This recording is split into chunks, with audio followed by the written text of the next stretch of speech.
What is up? What is up? We are back finally to the Frost Buddy podcast. I'm so excited. Oh my God. I know. I've been gone for a while. I'm so sorry. And me and Mitch, we were traveling, was in Greece for a little bit. I know what it looks like. No, I'm not raking it in. I swear we're not killing it like that. Ironically enough, it was a trip that Mitch won from his other job. So it was a blast, but honestly, I miss my routine. I miss, being at the desk, being at the, in the studio working, making TikToks, making podcasts. So I'm glad we're back. But, so here we are. I know you guys miss me. My last podcast, which I did in Greece about vision and perspective, was my most downloaded podcast yet. So keep sharing it. I appreciate that. That's the only fee there is. Just share the show.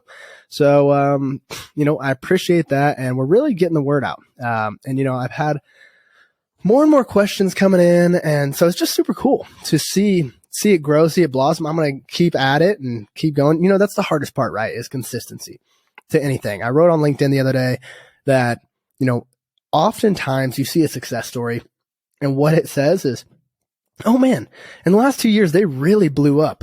And you're like, oh yeah, that's kind of crazy. When did they start? It's just been so fast, such fast growth, right?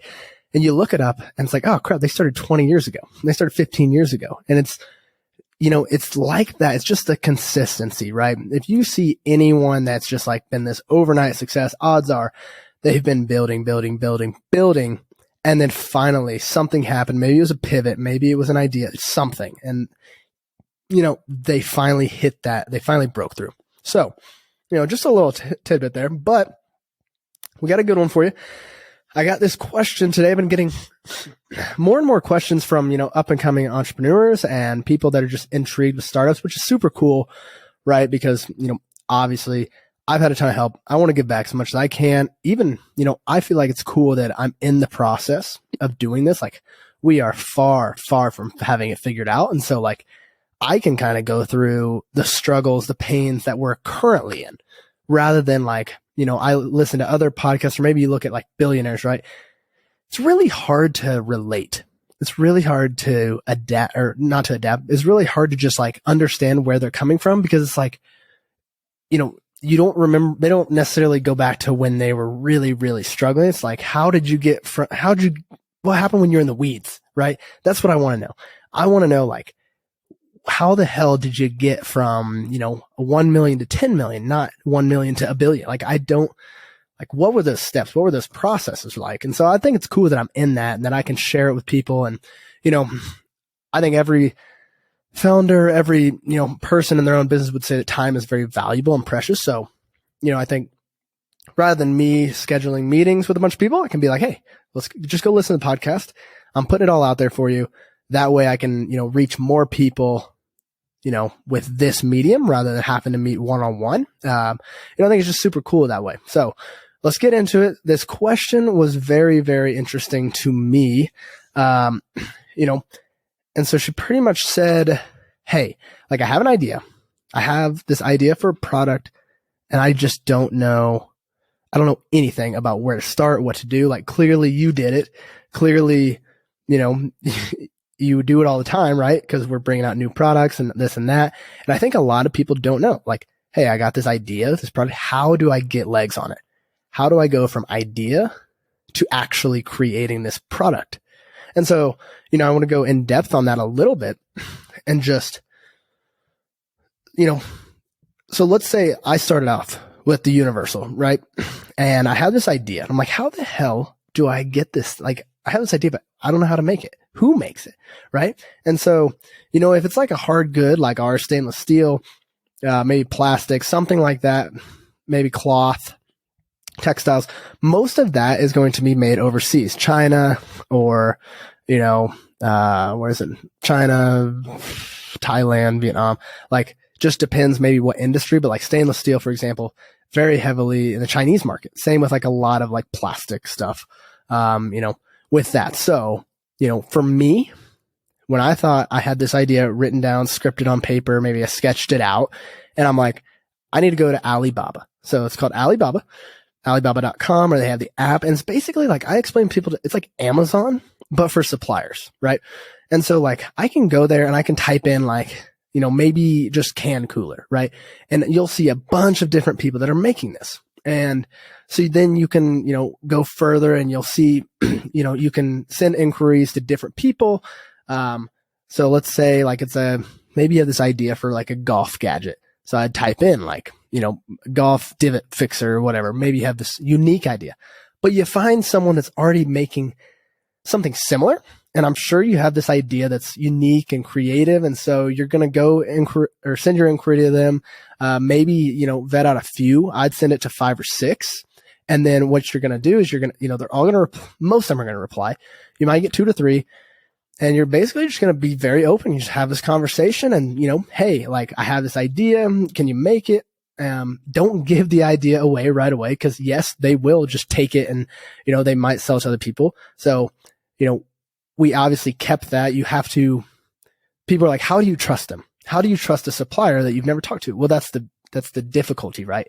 Is that I don't necessarily trust them right away, and you should not trust them right away unless you have something, if you already have the patent in the US, that's fine.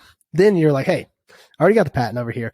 You can't sell it. But the thing is, they will make a workaround. They will make a knockoff of some sorts if they can. So, you still want to be careful there. And I'm getting distracted over here. But anyways, sorry, girlfriend just came in. So really threw me off my game there, but we're going to get back to this. I know, right? Getting all hot and bothered here, but, so don't trust them. You're going to want to, have a little give and take. Eventually you're going to have to trust them with the idea, with the design of some sorts. And pretty much, how it's going to work is we're going to go, hey, here's my sketch. Like maybe if you have someone over here that can get like a 3D model or mock up on a computer, that's even better, like a CAD drawing. Great to have.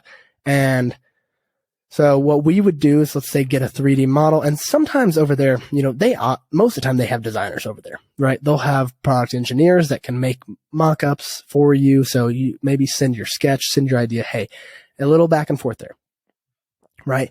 And then maybe you'll get your first prototype, whether that's a 3D model or maybe they can make it, out of whatever material, maybe textiles that you have. And you'll get that first prototype and, they'll probably try to charge you like shipping and whatever, like pay the first one, whatever, but eventually you'll stop paying that. And so then you get your prototype, right? You get that first one and it's probably not that good.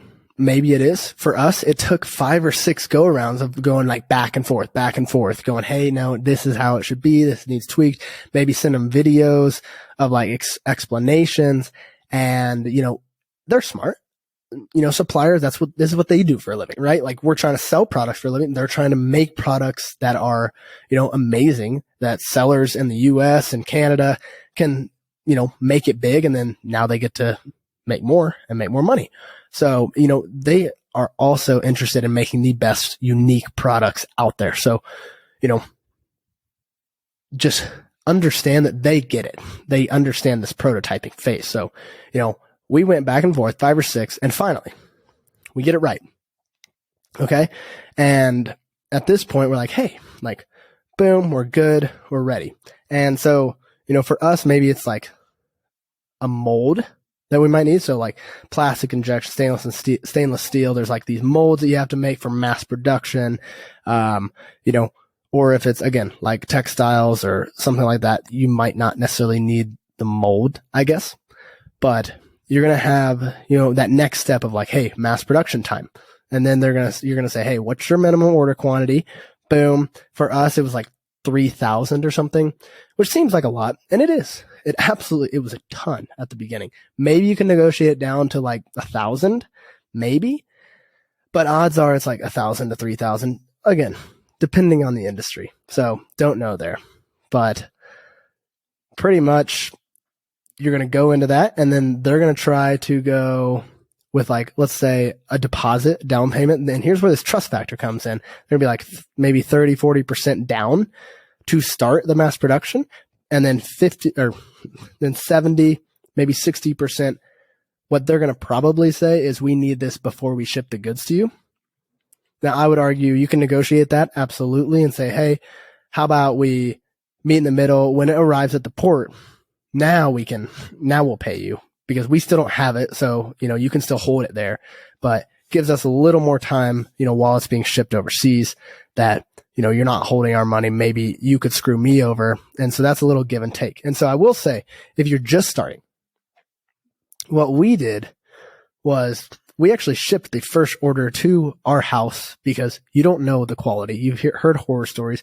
You don't know the quality control at all. So like Mitch literally shipped out, he opened, looked at, and shipped out every one of our first batch, first 1,000, because we had to make sure hey, we didn't get screwed and we actually had a great quality item. And because, that's super important. People get screwed all the time there where they just don't pay attention to detail as much. Sometimes suppliers are making so many that, some aren't as great at quality control. So we've been fortunate, but that's something that I would encourage, or at least if you do have a fulfillment company or someone doing it, make sure that they're going to check every single one of those first orders. That is crucial because odds are you don't have much capital. You don't want to get screwed. Had they all been screwed up, what do we do? I actually don't know. We probably would have just shut it down and been like, well, that was stupid. Made a mistake. So, that's getting that first order is, again, it's a lot of trust. They'll offer to sign NDAs and stuff like that, but quite frankly, I think there's worthless there. You just have to go on the trust. A lot of suppliers will actually, if it's your design, your idea, and they'll probably say hey, can you pay for the mold or pay for this? Then it's yours, but just be careful and always be skeptical, always be cautious of, those first, honestly, always be cautious, always. Okay. Because you just never, ever know on that side of things. But, that is pretty much how we went from, hey, having this sketch on a paper to boom. Now we have 3,000 black universal can coolers.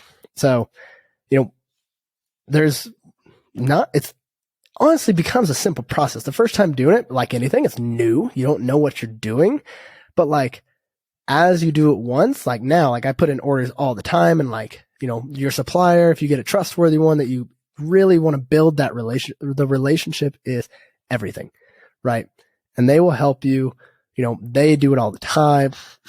There's a bunch of other stuff that I could get into detail with, but if you're listening to this one, you're probably not necessarily there yet in terms of barcodes and packaging and labeling and there's a whole lot of other stuff. So if you do have questions on that, absolutely just ask, shoot me an email or shoot me a DM or something like that to where maybe I'll make another podcast or I can answer it somewhere else. But, for this one, I just wanted to keep it short, brief, how do we get from the idea to actually getting our first order in? Because that's how we start selling. So, a little pre-tip that I would give to finish her off is, when my product, let's say, is about 7 to 14 days out from I'm oh yeah, it's going to be in my warehouse or in my fulfillment center, I'll be ready to ship it out. I think something that's great to do is let your audience know, or maybe if you have an audience, or start marketing that product, right? And start building up that audience, start building up people, and even you could even change that add to cart button to pre-order, right? You can offer pre-orders. That's what we do all the time is we'll offer pre-orders on these new products because people want them first, right?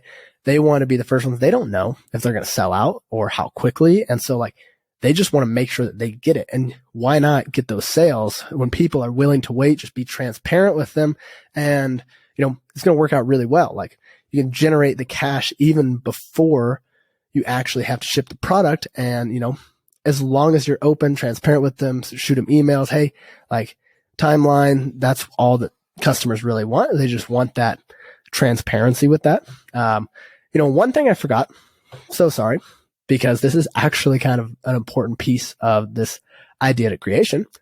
Gosh, I wish I had said this before, but in terms of getting it from overseas to the United States, if you're in the United States, wherever you're at, yes, your supplier could ship the first one, but if you want probably cheaper shipping in terms of whether it's half a container or, again, 1,000 pieces, whatever that might be, there's such thing as air shipping, fast shipping, full container. It's going to be slower. Well, the slower it is, the cheaper it's going to be.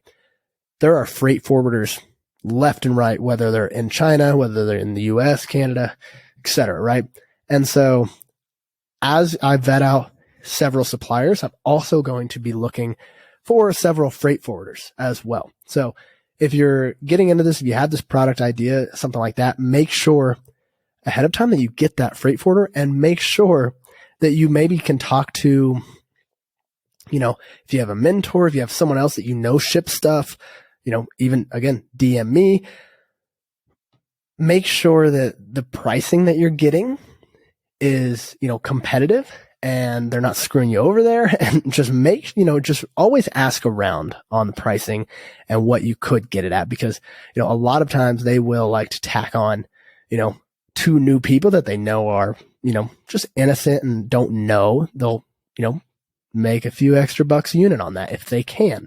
And same with your supplier. Like if you know people in the industry, again, the first order, it's going to be probably more expensive, right? Because it is a very, very low quantity, odds are. So yeah, that's more expensive. And at scale, you'll be able to negotiate that cost down.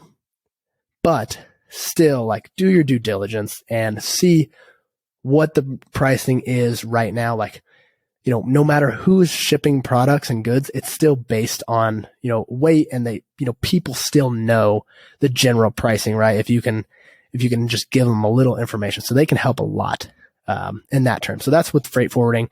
Again, you can save a lot of money there, or you can lose a lot of money there. We've done both. So I've been through that. You don't ever want to airship. It's awful. It's super fast. Awful pricing. But we had to for Christmas. So it is what it is there. It was tough, but we needed it. So that was the last thing. Sorry. Totally botched that. But I feel like if you're in this situation, if you know someone that's in, kind of this idea phase, and it's like, hey, like, where do I even start? Send them this, share it with them, let them know that, hey, we've been through it. I go through it literally probably, God, 3-4 times a month. We're probably ordering different things, different products, still making new products every month. I'm always working on different products. So just, fine tuning that process and getting better and more efficient at it. So, again, it's going to feel weird, but after that first one, like anything, you'll get better and better and better. So you just got to start, dig in, do your due diligence, do as much research as possible, and hopefully that helps. So great question.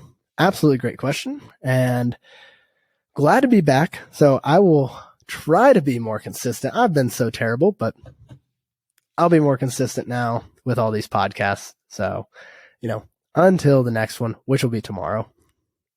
That's all I got. You